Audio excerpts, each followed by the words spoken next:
افسوس اس کا نہیں ہے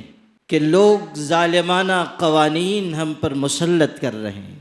یا طرح طرح کی تدبیریں، مکر و فریب کے جال بنے جا رہے ہیں۔ افسوس اس کا بھی نہیں ہے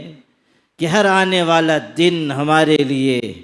ایک نئی مشکل کا اضافہ لے کر آ رہا ہے۔ افسوس اگر ہے تو اس کا ہے کہ ہمارے اندر سمع و طاعت کا جو جذبہ ہونا چاہیے، اور جس بیداری اور شعور کے ساتھ اور جس جذبہ اقدام و عمل کے ساتھ پوری ملت کو ملت واحدہ بن کر دکھانا چاہیے،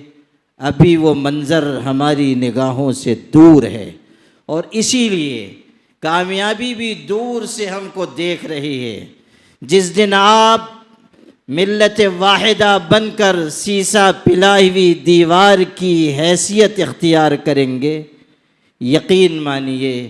جتنے فتنے ہیں وہ اس دیوار سے سر ٹکرا کر پاش پاش ہو جائیں گے۔